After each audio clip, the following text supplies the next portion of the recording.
নমস্কার বন্ধুরা, পিঙ্কি কিচেনের সবাইকে স্বাগত।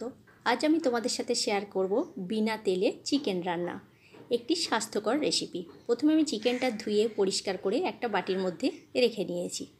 এখানে আমি 500 গ্রাম চিকেন ব্যবহার করেছি।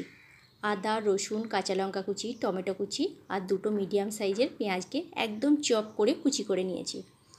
প্রথমেই জিরেটা ভেজে আর শিলেতে আমি গুঁড়ো করে নেব। এটা আমি শুকনো কাঠখোলায় ভেজে নিয়েছি, নিয়ে এবার গুঁড়ো করে নেব। আর এক এক করে সমস্ত মশলাকে আমি বেটে রেডি করে নিয়েছি। তার সাথে হাফ কাপ টক দই আর হাফ পাতিলেবু নিয়ে নিয়েছি। এবার একটা বাটি নিয়ে নিলাম। বাটিটার মধ্যে প্রথমে আমি পেঁয়াজের কুচিগুলো দিয়ে দিলাম। এবারে এক এক করে সমস্ত মশলাগুলো আমি দিয়ে দেব। আদা বাটা, রসুন বাটা, টমেটো কুচি, কাঁচা লঙ্কা কুচি, টক দই, 1 চামচ হলুদের গুঁড়ো বড় চামচের,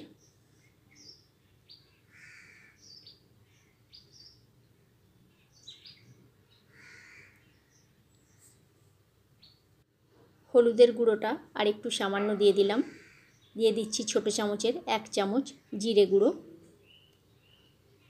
1 চামচ ধনে গুঁড়ো, আর দিয়ে দিলাম 2 চামচ মতো কাশ্মীরি লাল লঙ্কার গুঁড়ো। এটা সম্পূর্ণ কালারের জন্য দিয়ে দিলাম। আর এখানে এমনি কোনো গুঁড়ো লঙ্কা আমি ব্যবহার করলাম না। তোমরা চাইলে তোমাদের স্বাদ অনুসারে ঝালটা তোমরা দিতে পারো। আর দিয়ে দিচ্ছি স্বাদ মতো লবণ, ভাজা জিরের গুঁড়ো, আর যে অর্ধেকটা পাতিলেবুকে কেটে রেখেছিলাম সেই পাতিলেবুর রসটা আমি এর মধ্যে দিয়ে দিলাম। তোমরা চাইলে এখানে 1 চামচ ভিনিগারও দিতে পারো। আমি এখানে পাতিলেবুর রস ব্যবহার করেছি। এবারে খুব ভালো করে হাত দিয়ে এটাকে মাখিয়ে নিতে হবে একটু সময় ধরে, যাতে টমেটোটা আর পেঁয়াজটা গলে যায়। এখানে কিন্তু আমি কোনো রকম তেল ব্যবহার করিনি, তোমরা দেখতেই পাচ্ছ। আর যাদের তেল খাওয়া বারণ আছে তাদের তো আর কথা হবে না। এইভাবে রান্না করে দেখতে পারেন, অপূর্ব সুন্দর খেতে লাগে। দেখো মশলাটা খুব ভালোভাবে আমার হাত দিয়ে মাখানো হয়ে গেছে। এবারে ধুয়ে রাখা চিকেনটা এর মধ্যে আমি দিয়ে দিচ্ছি। দিয়ে আবারও খুব ভালো করে এটাকে আমি মাখিয়ে নেব মশলার সাথে।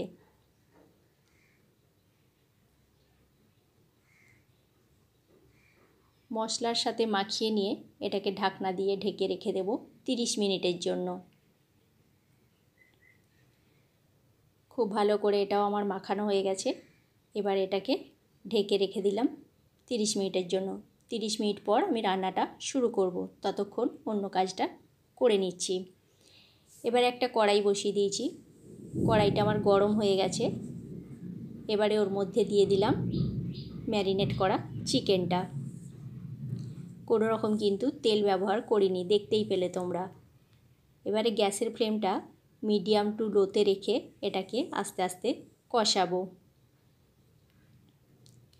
একটু সময় ধরে করতে হবে। গ্যাসের ফ্লেমটা যদি হাইয়ে দেওয়া হয় তাহলে মাংসটা জ্বলে বা পুড়ে যেতে পারে। দেখো আস্তে আস্তে কালারটা চেঞ্জ হতে থাকছে। আবারও একবার খুন্তিতে করে নাড়াচাড়া করে নেব। বন্ধুরা, ভিডিও ভালো লেগে থাকলে আমার চ্যানেলটা সাবস্ক্রাইব করার অনুরোধ রইল। আর ফেসবুক পেজ থেকে দেখে থাকলে আমার পেজটি ফলো করে নিও। এখানে আমি কেটে রাখা আলুর টুকরোগুলো দিয়ে দিচ্ছি। তোমরা চাইলে এখানে আলু ছাড়াও রান্নাটা করতে পারো। আমি যেহেতু আলু পছন্দ করি সেই জন্য আমি আলুটা এখানে ব্যবহার করেছি।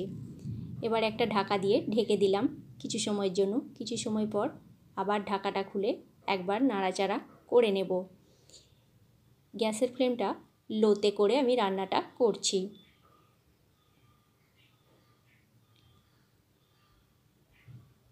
এক হাতে ক্যামেরা ধরে আর এক হাতে রান্না করতে খুবই অসুবিধা হচ্ছে। মাঝে মাঝে ক্যামেরা রাখতে হচ্ছে, দিয়ে রান্নাটা আমায় করতে হচ্ছে। এভাবে চাপা দিয়ে দিয়ে বেশ কিছুক্ষণ ধরে আমি কষিয়ে নেব। দেখো মাংস থেকে কত পরিমাণে জল বেরিয়েছে।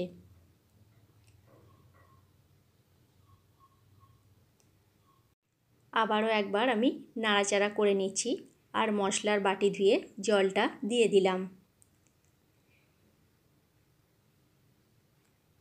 দিয়ে আবারও ঢাকনা দিয়ে ঢেকে দেব।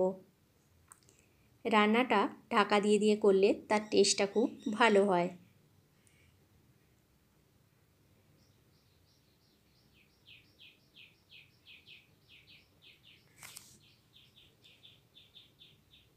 পাঁচ মিনিট পর আমি আবারও ফিরে আসছি, ঢাকনাটা খুলে দেখব। দেখো অনেকটাই জল বেরিয়েছে আর আলু আর মাংসটা হাফ সিদ্ধ হয়ে গেছে।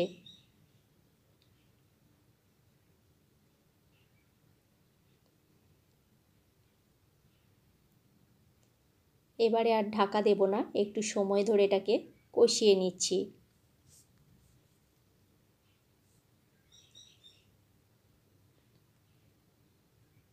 দেখো কালারটা সম্পূর্ণ চেঞ্জ হয়ে গেছে আর কষানো আমার হয়ে গেছে। এবারে পরিমাণ মতো জল দিয়ে দিচ্ছি। জলের পরিমাণটা আমি একটু বেশিই দিচ্ছি। তোমরা চাইলে এখানে গরম জল ব্যবহার করতে পারো, আমি এখানে ঠান্ডা জলটাই ব্যবহার করেছি। আলু আর মাংস অর্ধেক আমার সিদ্ধ হয়েই গেছে কষতে কষতে।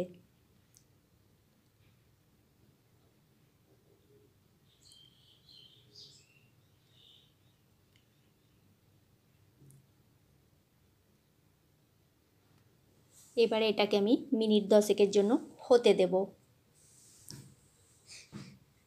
যে অর্ধেকটা আলু সিদ্ধ হতে বাকি আছে সে আলুটাও সিদ্ধ হয়ে যাবে, মাংসটাও সিদ্ধ হয়ে যাবে। তারপর এটাকে আমি তোমাদের দেখাচ্ছি। 10 মিনিট পর আমি ফিরে আসছি।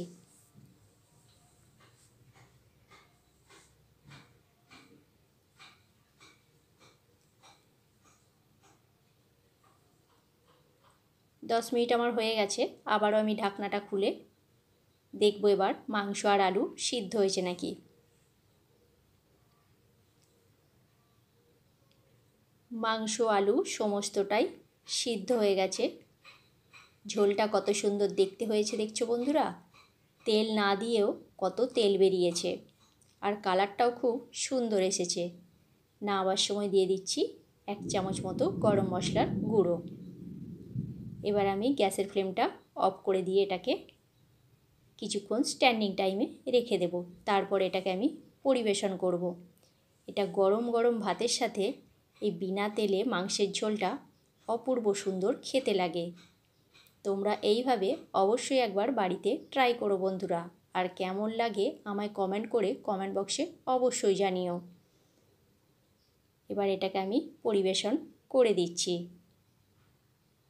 ভিডিওটি শেষ পর্যন্ত দেখার জন্য তোমাদেরকে অসংখ্য ধন্যবাদ বন্ধুরা। আজকের মতো এইখানেই, নেক্সট ভিডিওতে দেখা হচ্ছে।